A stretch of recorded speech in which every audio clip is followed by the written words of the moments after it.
Hello friend, welcome back to my channel. कैसे हो आप सब? आई होप आप सब ठीक होंगे, अच्छे होंगे। तो दोस्तों, आप सभी को एक बार फिर से हैप्पी न्यू ईयर। तो दोस्तों, आज हम इस वीडियो में जानेंगे मकर संक्रांति कब है। मकर संक्रांति का जो त्यौहार है वो हमें कब मनाना है। साल 2025 में मकर संक्रांति कब पड़ेगी दोस्तों? 14 जनवरी या 15 जनवरी। तो मकर संक्रांति संबंधित बहुत महत्वपूर्ण जानकारी है दोस्तों, मैं आप सभी के साथ इस वीडियो में शेयर करूंगी। तो आप लोग दोस्तों वीडियो को ध्यान से सुनिएगा। अगर आप लोगों को दोस्तों वीडियो पसंद आती है तो वीडियो को लाइक और चैनल को सब्सक्राइब कर दिएगा। तो चलिए दोस्तों, वीडियो को शुरू करते हैं। तो दोस्तों, मैं आप सभी को बता दूं, साल 2025 में जो है मकर संक्रांति 14 जनवरी दिन मंगलवार को पड़ेगी।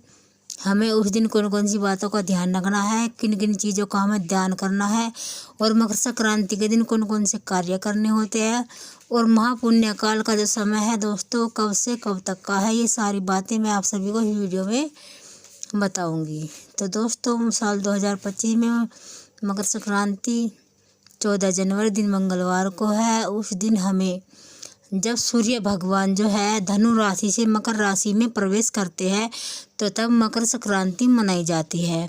और उस दिन हमें पवित्र नदियों में स्नान करना होता है दोस्तों। स्नान और दान का महत्व होता है। उस दिन पतंग भी उड़ाते हैं बच्चे, सभी पतंग का भी त्यौहार होता है। और उस स्नान और दान का विशेष महत्व होता है। ये कई यह त्यौहार मकर संक्रांति के नाम से जाना जाता है, कई यह त्यौहार खिचड़ी के नाम से जाना जाता है। उस दिन खिचड़ी भी बनाई जाती है, और दही चूड़ा और तिलकुट और तिल के लड्डू खाने का विशेष महत्व होता है दोस्तों। और हमें तिल के पानी में, जैसे हम, अगर आप लोगों के पास नदी तालाब या गंगा जी है तो आप लोग वहाँ पर जाकर स्नान कर लीजिए। अगर आपके पास नदी तालाब या गंगा जी नहीं है तो आप घर पर ही स्नान कर लीजिए, गंगा जल डालकर और तिल डालकर। आप काले तिल भी डाल सकते हो और सफ़ेद तिल भी पानी में डाल सकते हो दोस्तों। उस दिन भगवान सूर्यदेव जो भगवान है वो धनु राशि से मकर राशि में प्रवेश करते हैं, और हमारा जो है खरमास का महीना है वो समाप्त हो जाता है, और जो हमारे मांगलिक कार्य रुक जाते हैं दोस्तों, मकर संक्रांति के अगले दिन से सारे कार्य जो है शुरू हो जाते हैं। और हम उस दिन भगवान सूर्य भगवान का जो है पूजा करने का विशेष महत्व होता है। सूर्य भगवान को हमें स्नान करने के बाद ब्रह्म मुहूर्त में ही हमें उठ जानी है। सुबह सवेरे अपने घर में अच्छे से साफ सफाई करके दोस्तों गंगा जल का छिड़काव कर लेना चाहिए, क्योंकि उस दिन हमारा खरमास माह जो है वो समाप्त हो जाता है। और फिर अपने घर में पूजा पाठ करके भगवान जी को भी भोग लगाना चाहिए, और सूर्य भगवान की भी पूजा करनी चाहिए। सूर्य भगवान को हम पानी में अक्षत, गुड़, तिल और फूल डालकर भगवान को, सूर्य भगवान को जल दे और परिक्रमा करे, 7 परिक्रमा करे सूर्य भगवान की, और अच्छे से अपने घर में पूजा अर्चना करनी चाहिए। और खिचड़ी का विशेष दान होता है दोस्तों। उस दिन खिचड़ी खाई जाती है और बनाई जाती है, और खिचड़ी का भी दान किया जाता है। और गरम जो सीजनली सब्जी होती है, सीजन की जो सब्जी होती है दोस्तों, जैसे मटर, गोभी, आलू, ये सारी चीज़ें हमें दान करनी होती है। दान में दोस्तों आप वस्त्र ले लीजिए, गर्म वस्त्र भी ले सकते हैं आप। ऊनी वस्त्र का विशेष महत्व होता है, जैसे कंबल हो गया, स्वेटर हो गया, तो ज़रूरतमंद को हम दान कर सकते हैं, या ब्राह्मण को भी दान करना जरूरी है, क्योंकि मकर संक्रांति में दान करने का ही विशेष महत्व होता है। स्नान और दान की मकर संक्रांति होती है, और खिचड़ी बनाई जाती है दोस्तों, खिचड़ी का ही दान किया जाता है, और वस्त्र का दान भी किया जाता है। एक ऐसा माना जाता है दोस्तों कि मकर संक्रांति में दान करने से हमें इसका करोड़ों पुण्य फल प्राप्त होता है। अगर आपके पास मान लीजिए ब्राह्मण नहीं आए हैं, तो ब्राह्मण नहीं आए हैं लेने के लिए, कोई ज़रूरतमंद नहीं आया है, तो आप लोग मंदिर में जाकर दान दे सकते हो। दान के लिए दोस्तों उस दिन चावल, दाल, नमक, हल्दी, मटर, गोभी और आलू, ये सारे खिचड़ी का जो सामान है दान दिया जाता है। और तिल के लड्डू बनाए भी जाते हैं, खाए भी जाते हैं दोस्तों। और मूंगफली भी खाई जाती है दोस्तों, मूंगफली का भी विशेष दान होता है। थोड़ा अलग, हर राज्य के दोस्तों अलग अलग थोड़े नियम होते हैं।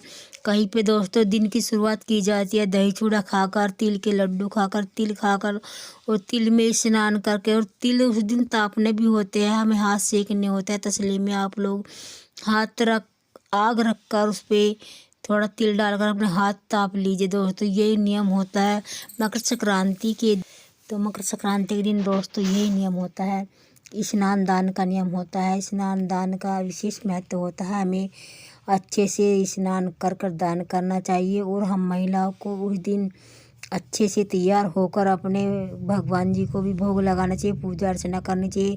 तिल के लड्डू का तिल का भोग लगाया जाता है और खिचड़ी, कहीं पे खिचड़ी बनाई जाती है दोस्तों और खिचड़ी खाई जाती है और कहीं पे दही चूड़े का भोग लगाया जाता है और दही चूड़ा ही खाया जाता है सुबह सुबह। सब राज्य के अलग अलग नियम होते हैं। जैसे भी आपके लोगों के घर का नियम है, आप लोग अपना घर का नियम देख लीजिए दोस्तों। हमारे यहाँ पे छोटे जो देवर होते हैं उनकी जो जेब होती है वो मूंगफली से भी भरी जाती है दोस्तों और उनके वस्त्र बनाए जाते हैं। जो भाभी होती है उनके वस्त्र बनाती है और मूंगफली से जेब भरती है और मस्ती मजाक में उनके वस्त्र भी मतलब फाड़ देती है। तो सबके अलग अलग नियम होते हैं और हम महिलाओं को उस दिन अच्छे से तैयार हो जाना चाहिए। सूट साड़ी पहनकर और अच्छे श्रृंगार करके पैरों में मोहर लगा लीजिए और अपने बड़ों का आशीर्वाद लीजिए, क्योंकि तीज त्योहार पे हमें अपने बड़ों का आशीर्वाद जरूर लेना चाहिए दोस्तों। अगर हमारे ऊपर हमारे बड़ों का आशीर्वाद बना रहता है तो दोस्तों हमारे जीवन में खुशियाँ बनी रहती है, उन्नति होती है, प्रगति होती है। तो हमें अपने बड़ों का आशीर्वाद जरूर लेना चाहिए। और हमें दान जो आपने सीधा निकाला है दान के लिए, मान लीजिए आपके पास ब्राह्मण नहीं आया, कोई ज़रूरतमंद इंसान नहीं आया, तो आप लोग मंदिर में जाकर दान दे सकते हैं। जो भी आपकी इच्छा सामर्थ्य है, दाल चावल हल्दी नमक और आलू मटर गोभी, ये सारी दान और पैसे जो भी आपकी इच्छा है 10-5 आप दान कर सकते हो दोस्तों। और मकर संक्रांति साल 2025 में 14 जनवरी दिन मंगलवार को पड़ी है। तो उस दिन सुहागन महिलाएं बाल ना धोए, बाल एक दिन पहले ही हमें धो लेने चाहिए अच्छे से। सोमवार के दिन हमें 13 जनवरी को बाल अपने धो लेने चाहिए, क्योंकि तीज त्योहार में एक दिन पहले ही बाल धो लिए जाते हैं। और वैसे भी मंगल का दिन पड़ा है तो मंगल में बाल नहीं धोए जाते हैं दोस्तों। तो दोस्तों साल 2024 में जो है 25 में 14 जनवरी को पड़ी है मकर संक्रांति। और महापुण्य काल का जो समय है दोस्तों सुबह में 14 जनवरी सुबह में 9:03 से लेकर 10:48 तक महापुण्य काल का समय रहेगा। तो दोस्तों ये जो हमारी वीडियो थी यहीं तक की थी। अगर आप लोगों को वीडियो पसंद आती है तो वीडियो को लाइक और चैनल को सब्सक्राइब कर दो दोस्तों। और फिर मिलती हुई एक नई वीडियो में, तब तक के लिए नमस्कार दोस्तों।